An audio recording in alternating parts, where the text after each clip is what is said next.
Chaos Cubed is the new update that dropped today, and we have a lot to cover, from new blocks, mobs, structures, music, and mechanics, all of it in this video. Also showing some tips and tricks at the end, so you might want to stick around. We're starting with these Sulfur Caves, since everything else in this update connects back to it.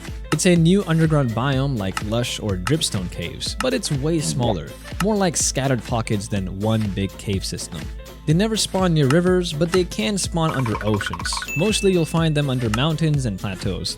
Here's the fun part, you don't even need to dig to find one. Sometimes a sulfur cave breaks through to the surface, and instead of putting grass on top like every other cave biome, it puts real cave terrain up there instead. So if the ground ever looks like the inside of a cave, congrats, you found one without digging at all. It's covered in yellow sulfur and red cinnabar, with spikes growing from the floor and ceiling, kinda like dripstone's chaotic cousin. Ores barely spawn here since sulfur and cinnabar takes up most of the space, so don't bother mining for diamonds down there. Then there's the sulfur pools. The water is an acid green color, and it's not safe. Get too close and you'll catch nausea.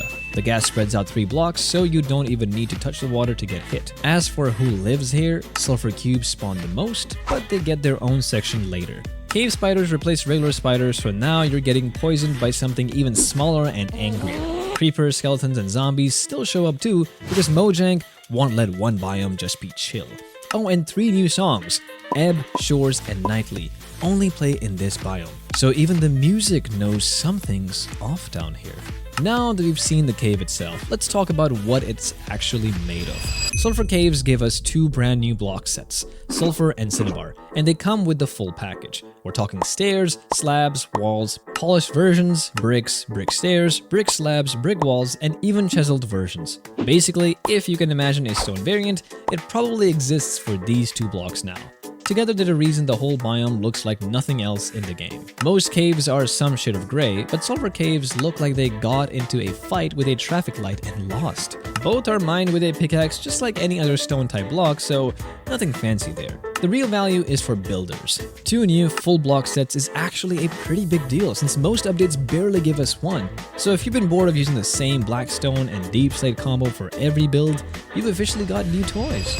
Sulfur Spikes are exactly what they sound like. Pointy sulfur blocks that grow as stalactites from the ceiling and stalagmites from the floor. Basically dripstone's chaotic sibling. And just like dripstone, if you're standing under a stalactite when it falls, it's going to hurt. There's one weird difference though. Dripstone drips liquid from its tip if you put water or lava above it. Sulfur Spikes don't do that at all. They just sit there looking pointy and doing nothing, which feels like a missed opportunity, but okay Mojang. If you want to get rid of them fast, throwing a trident at one breaks it instantly. No mining required. And if you grab 4 of them, you can craft them right back into a sulfur block, so nothing goes to waste. Remember those acid green pools from earlier? The thing actually causing all that chaos is a block called Potent Sulfur, sitting quietly at the bottom. You can find it naturally in sulfur pools, or just craft it yourself with 9 sulfur blocks if you want to bring the misery home with you. When it's underwater, potent sulfur pumps out bubbles that rise up through the water above it, up to 4 blocks high.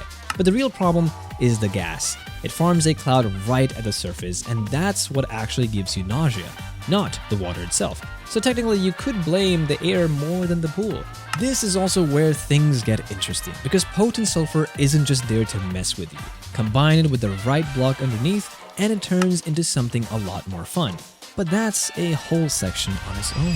Remember how I said potent sulfur gets a lot more fun with the right setup? Here it is. Place it above a magma block with 1 to 4 water blocks on top, and it turns into a geyser.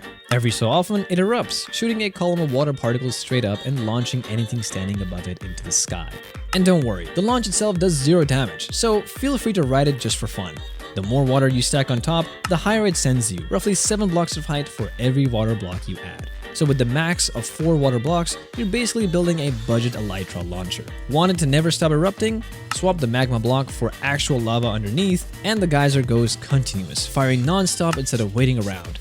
And for the redstone fans, Sculpt sensors can actually pick up those eruptions, meaning you can wire an entire contraption to fire the moment a geyser goes off. Remember that surface shortcut I made way back in the cave section?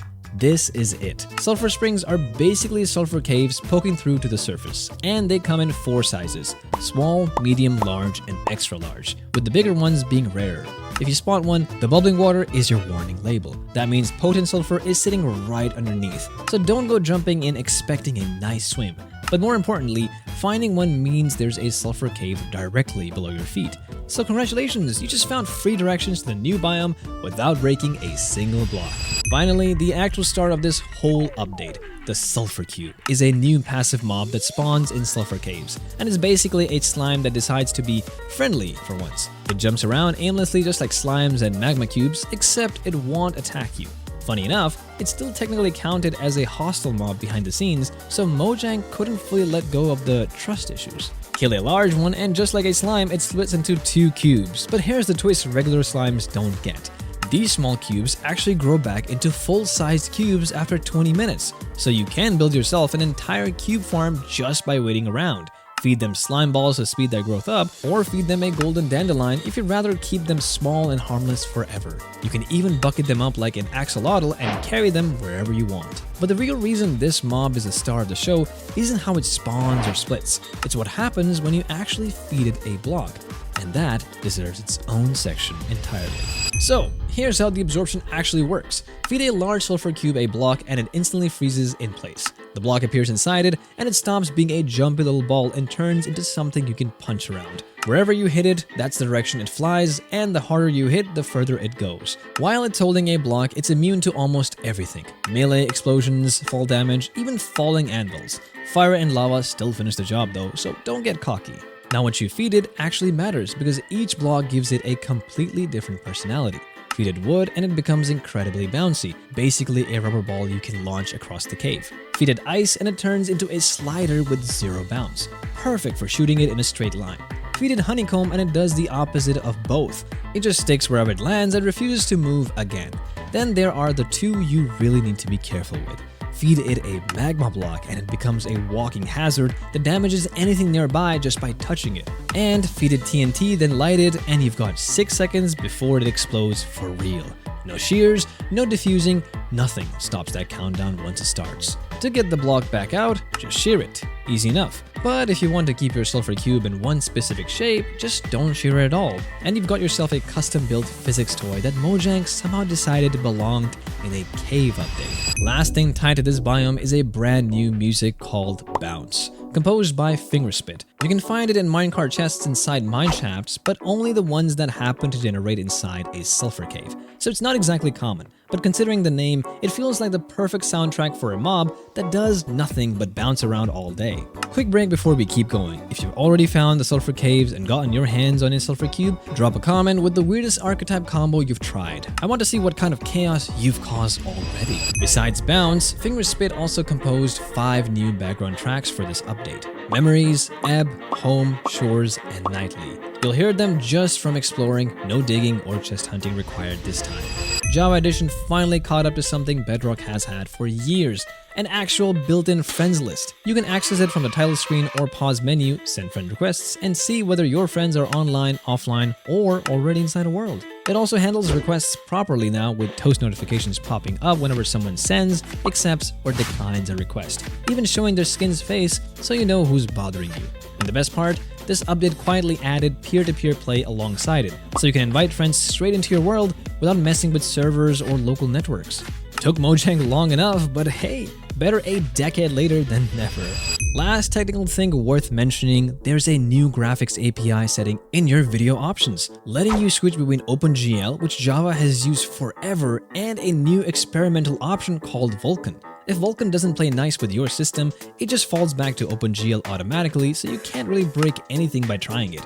Most players probably won't notice a difference yet, but this is apparently Mojang's first real step toward eventually bringing better graphics to Java, similar to what Bedrock already got. So if you've ever wondered why Java still looks like it's from 2011, this is the start of that finally changing. Alright, as promised, a few tips before we wrap up. First, if you ever spot a sulfur spring on the surface, that's basically a free map marker. There's always a sulfur cave directly underneath it, so you don't have to dig around blindly. If you do end up catching nausea from one of those pools, just drink a bucket of milk. It instantly clears the effect along with anything else you've got going on, so don't chug it right after a potion unless you want to lose that too. If you're trying to build a Sulfur Cube farm, don't just wait around for small cubes to grow up naturally. Feed them slime balls to speed that 20-minute timer way up, and you'll have a full-size cube in no time. And finally, if you find a Sulfur Cube with a block you actually like, say a perfectly bouncy wood one, just bucket it. That way you can carry it home and drop it exactly where you want it, fully intact, block and all. And that's everything Chaos Cubed brought to the table. New biome, new blocks, a mob that's somehow more chaotic than half the actual hostile mobs in this game, and a renderer change nobody asked for, but everyone secretly needed. Not a bad drop, honestly. Next time, we're diving into something completely different. So if you don't want to miss it, you know what to do. See you in the next one.